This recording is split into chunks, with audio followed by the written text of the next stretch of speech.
No. Last year, Isaac, it was bad. I had a line of credit and we just paid it off. You're on here as an investment because we need to be able to increase this top line without adding more labor. That's the reason.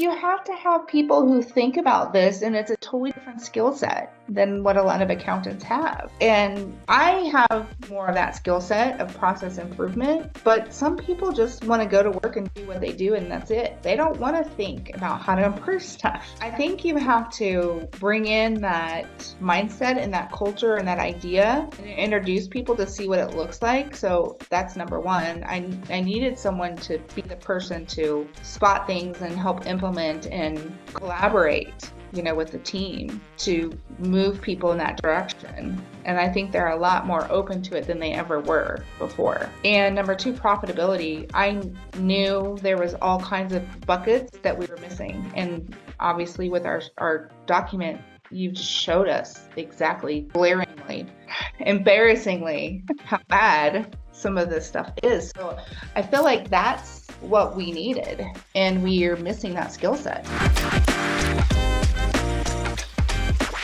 You did that practice project with Adam, and to me that was like, this is what we need. This is exactly what we need. So, and then of course my confidence just grows in you.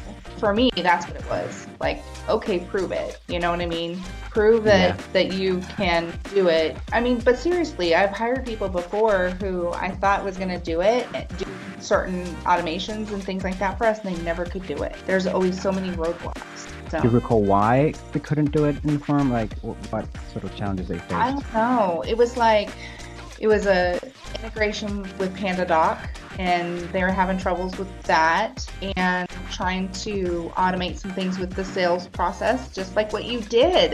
Like, That's the easy part. couldn't do it. They couldn't accomplish what we needed. But I think that you come with a lot of different skill sets where you can look at the sales process, you can look at the business process, you can look at all the different processes and string them together so they make more sense.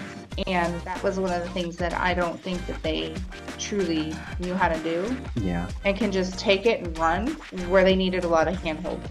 Yeah, definitely. We've heard that a lot as well. Like, I mean, we come from that background of like doing automation, doing development, where you more so know how to do and execute. But over time, we've had to learn almost by force of being, putting our process consultant hat of really helping map out, understand, simplify the process before we hand it off to our developers to execute on what that needs to happen. Yes. Yeah. Yeah. And you'll pull out a freaking flow chart, and my heart desires those things. I cannot seem to execute on them well. So like, I have vision. I just don't know how to end the time and desire and Yeah, and the roadblocks and the challenges and looking for and trying to get people to do stuff. We've been working now for about 6 months. Anything you can tell or say on what has changed for the better since? Yeah, so I think our clients or potential clients are impressed with our systems, which kind of hopefully is a flash of what to expect with our firm. And so really trying to show up in that way. Our CRM is great. The sales process is amazing. I just used it again yesterday. The client that I worked with yesterday, I was telling them, about how we've been developing new processes and stuff like that. And I said, supposedly I click this button and you will get everything you need. If you don't, let me know. And he laughed. He's like, I love that you're doing that and you're working with somebody and making that easier for yourself, because that's how you are able to. And easier for them too. I think that's something that's sometimes understated, that some of these improvements done right should improve the client experience as well, make it easier for them. Yes, and that's what I want to do.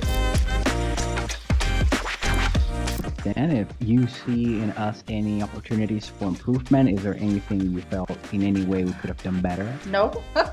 No, I'm always impressed by you. And I love how you send the follow-ups and say what happened and what needs to happen and just to keep the project going. I feel like that is really, really, it's a lost skill. A lot of people don't know how to do that. So I think that is something I really, really value because as a busy person, busy work, CEO, whatever you want to call me, I'm everything right now. It's nice for somebody to report to me instead of me having to chase them down. So I think that's a very, very important. Let's assume you were in a conversation with another colleague, another firm owner, accounting firm owner like you, who was maybe considering working with us. Maybe it's on the fence, maybe it's, reading our website, watching this video. Right. Anything you would tell them about their decision to work with us? Not to wait because I don't know how much capacity you have. You get on Isaac's list. Seriously, I'd be like, don't wait because the benefits, the longer you wait to get the benefits of working with you guys, the farther behind they'll be. And it's just not worth waiting for, even to get started at the lowest level, which is what I did. I feel like it gave us time to get to know each other a little bit, kind of get, our feet wet and see what else we could do. I feel like it was really, really powerful. Yeah. Any other thoughts? Yeah. Like, we were talking about Corey and her doing certain things. I feel like in a lot of ways, you're filling in some of the gaps that I needed from a COO. And that's really beneficial to me because even when I had a COO, it wasn't like this. So, there is value in, and I would also say there's some value that you bring that maybe as a fractional COO, but not really. I hate to say it that way because you may not appreciate that sentiment, but I think it's added a lot of value in that realm. Yeah, this is something I think we haven't communicated as clearly enough. The term I've kind of stuck with for now is fractional process improvement leadership. Yeah. Because of course we don't do anything a CEO would do technically. Yeah. But I love that you bring that up, that, it's kind of like that level of service, not necessarily just like a individual contributor, but someone that can lead. Right. Yes. Yeah. And it's operations totally, and operations have to be thinking about financials and how to increase revenue for the firm and all the things that you're doing, all the reporting, all that stuff is very operational. So it's financial / operational. And I think that's why I had a hard time getting accountants to do it. And operations people would say they didn't know how to do it.